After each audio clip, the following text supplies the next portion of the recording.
heavens!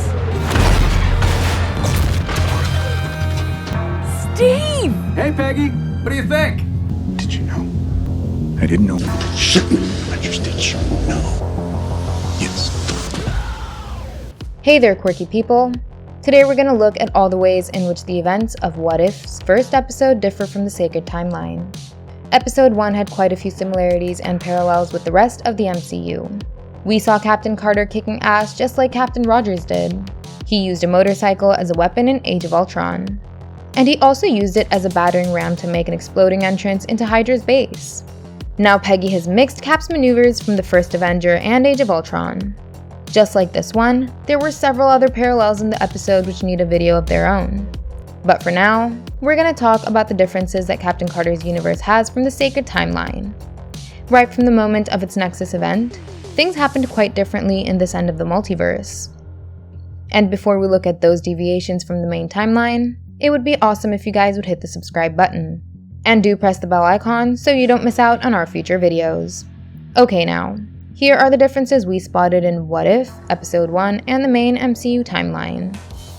Carter takes the serum. In the original timeline, Peggy was asked to stand in the booth and she chose to do that. But here, Uatu the Watcher points out that her choice to stay in the room is what changed everything. No, I'd prefer to stay. That's the moment that created a new universe. Well, a lot of other things were different too. For instance, most of the mainstays of this universe stood in the same room where Steve's Project Rebirth was to be conducted, and even the Hydra agent was standing there. He actually didn't want to let the US finish their super soldier experiment at all. He was there to sabotage the project and steal a vial in the process. That's why he caused the explosion before the experiment even began. Peggy had noticed that and she made a quick move to stop the Hydra operative. She almost had him in the Sacred Timeline, but Steve intervened. I had it! Sorry! Here, she managed to take him down after he had shot Skinny Steve. Then, she took the vial and added it back to the container. Apparently, all the vials containing the serum were infused into Peggy as there were just 6 here.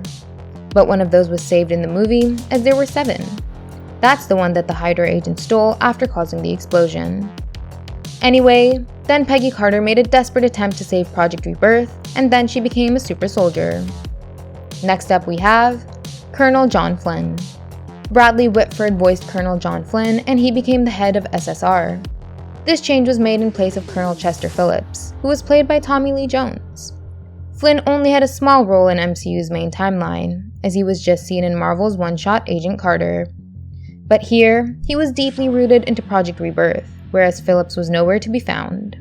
Just like Phillips didn't respect Steve at the beginning, Flynn didn't respect Peggy over here either.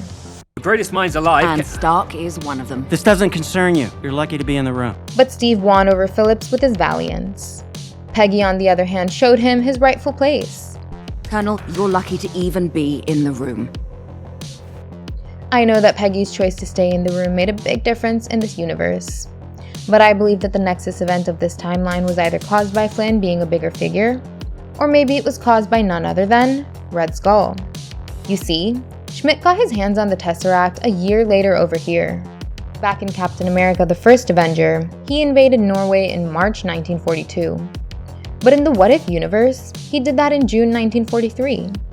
And him not leading an invasion a year prior to Project Rebirth could have created the Nexus event. This aberration might have further led to Agent Carter taking the super soldier serum. Next up, Captain Carter. Instead of becoming a propaganda tool like Steve, Peggy Carter announced herself by straightaway causing a disciplinary action along with Howard Stark. Howard was originally iffy to grant Steve with his vibranium shield. How come it's not standard issue? That's the rarest metal on Earth. What you're holding there, that's all we've got. But here, he designed it happily for Peggy. She didn't even have to choose. Zola is captured much earlier. Arnim Zola played a vital role in escalating the plans of the Red Skull. He was responsible for designing all the weapons in Schmidt's armory. After getting the Tesseract, all his designs were successfully powered up. He was probably going to do the same in the What If verse, but his passage was intervened by Captain Carter. What? Scheisse! Exactly. As a result of her badassery, Zola was captured much earlier by the SSR, and Howard Stark even got his hands on the Tesseract before the war ended. No Winter Soldier. Bucky was taken to the isolation ward to be experimented upon by Zola in the main timeline. But since Zola was already captured by the SSR, Buck was along with the rest of the 107th, and Captain Carter rescued him with all the other soldiers. He was never experimented upon, and he never became a super soldier. Even later in the episode when Captain Carter and Co attacked the train, Bucky was about to fall. But this time, the captain caught him and pulled him back. And guess what he said in reply? You almost ripped my arm off!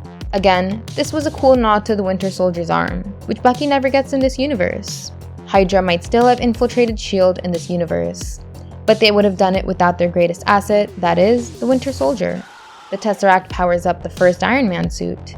In the OG universe, there's substantial evidence suggesting that the Tesseract ultimately led to the creation of Tony's arc reactor, and that powered the Iron Man suit for over a decade. But here, the Tesseract became the sole source of power for the original Iron Man armor, which came to be known as the Hydra Stomper. The fact that Howard already had the idea for such an indestructible suit of armor shows another way how this timeline differs from the sacred one. Rogers is the first Iron Man. Hold on, you can't even drive a car. Skinny Steve did not become the super soldier over here, but he actually became the first Iron Man ahead of Tony Stark.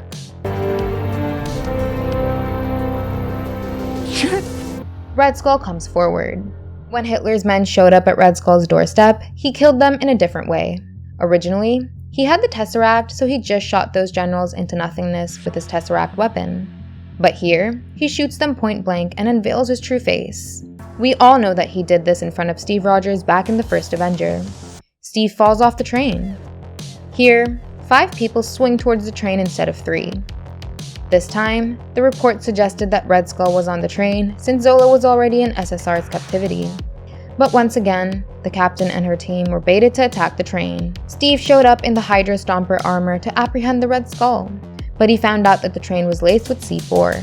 It exploded, and this time, it was Steve who fell off the train while Bucky survived.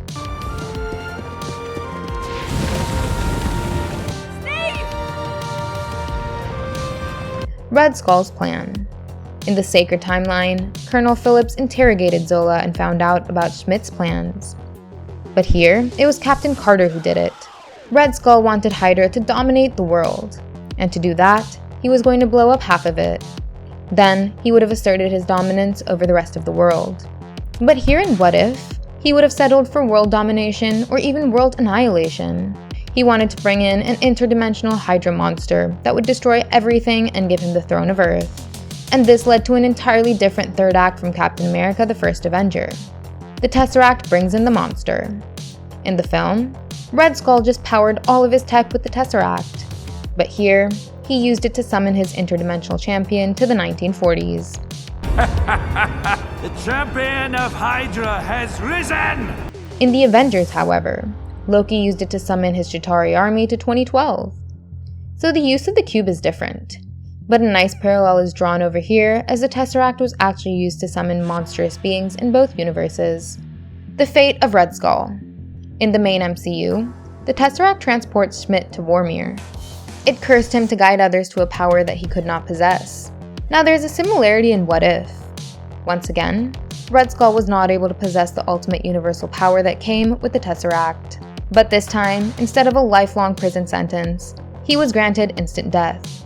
I think that it was handled in a very funny and savage way. Whoa! The sacrifice. In the main universe, it was Steve who got the super soldier serum and ultimately made the sacrifice play. Then he took the slow way to the future by sleeping for 66 years. But this time, it was Peggy who sacrificed her life of happiness, and she ended up in the future much faster than Steve. This brings me to the final difference, that is, time travel. We always thought that the Tesseract could only transport people to anywhere in the universe, but not anywhere in time.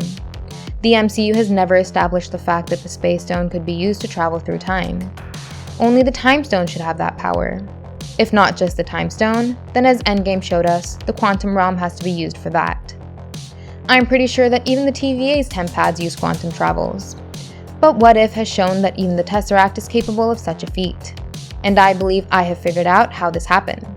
Since the Quantum Realm is a dimension in the MCU's multiverse, the Space Stone should be able to open a portal into the life-giving realm. From there on, Captain Carter was pulled into a time vortex just like Scott Lang was during Endgame. That's how she ended up in the future in front of Nick Fury and Hawkeye. Okay, this is where the set of differences between What If and the rest of the MCU comes to an end.